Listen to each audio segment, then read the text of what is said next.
जय सियाराम भक्तों, जय माता दी। क्या आप जानते हैं कि भगवान शिव को अर्धनारीश्वर का रूप कैसे मिला? ब्रह्मा, विष्णु, महेश, इन तीनों को अपनी दिव्य शक्तियां कहां से प्राप्त हुई? आज की इस कथा में हम जानेंगे ये दोनों ही रहस्य की बातें। नमस्कार, जय सियाराम, जय माता दी।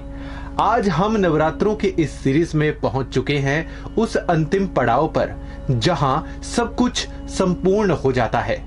मां सिद्धिदात्री, ये वो रूप है जो बताती है कि जब साधक साधना के अंतिम पड़ाव पर पहुंच जाता है, या यूं कहूं कि जब कोई साधक भगवान की प्रार्थना करता है, पूजा करता है, पूरे त्याग और समर्पण से भगवान को समर्पित हो जाता है, तब भगवान भी उनके सामने झुक जाते हैं।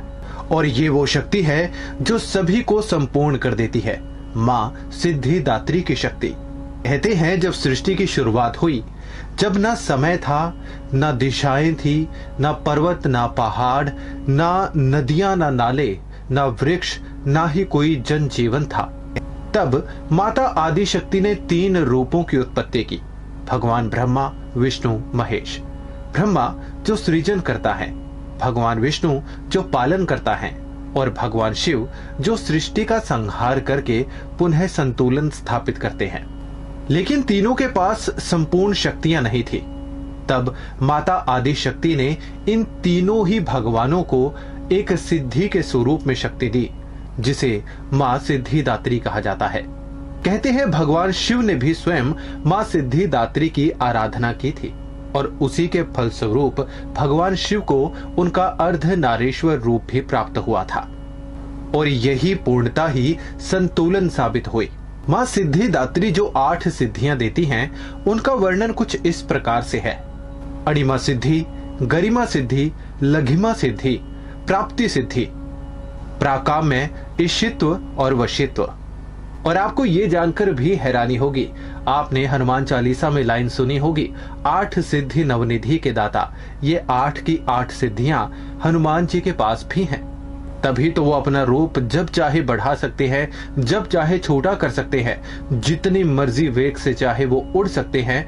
तमाम तरह की जितनी भी शक्तियां उनको प्राप्त हैं, वो सिद्धिदात्री से ही प्राप्त हैं। लेकिन ये सिर्फ चमत्कार नहीं है, ये बताता है कि सिद्धियों का कोई अंत नहीं है, ये अनंत है और इनकी कोई सीमा भी नहीं है। मां सिद्धिदात्री के अगर स्वरूप की बात की जाए तो उनकी 4 भुजाएं हैं। एक में शंख, एक में चक्र, एक में गदा और एक में वो कमल थामे हुए हैं।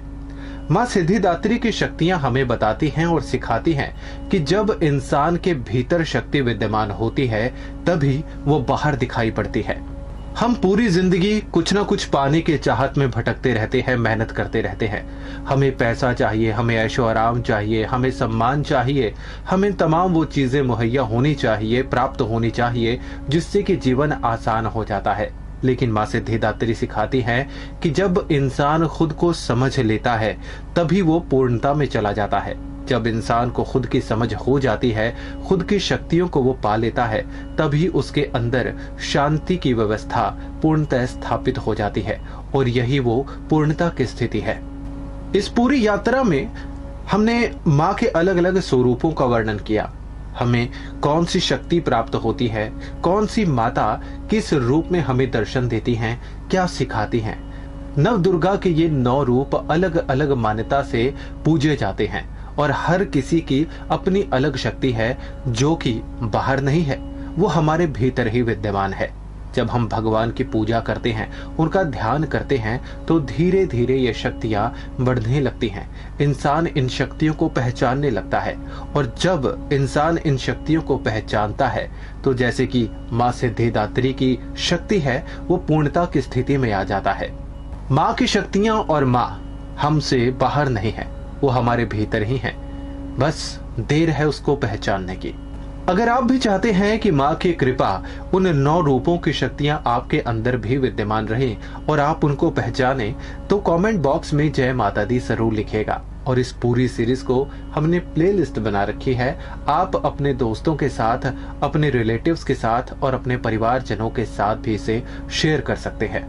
शक्ति से शुरुआत हुई और पूर्णता पर समाप्ति, यही है आदि शक्ति की लीलाएं। मैं उम्मीद करता हूं कि आपको हमारी ये सीरीज जरूर पसंद आई होगी।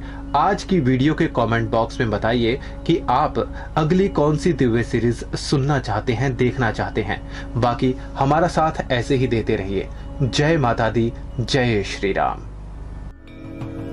राम रसायन, जहां होती है भक्ति, आस्था और भगवान की बातें।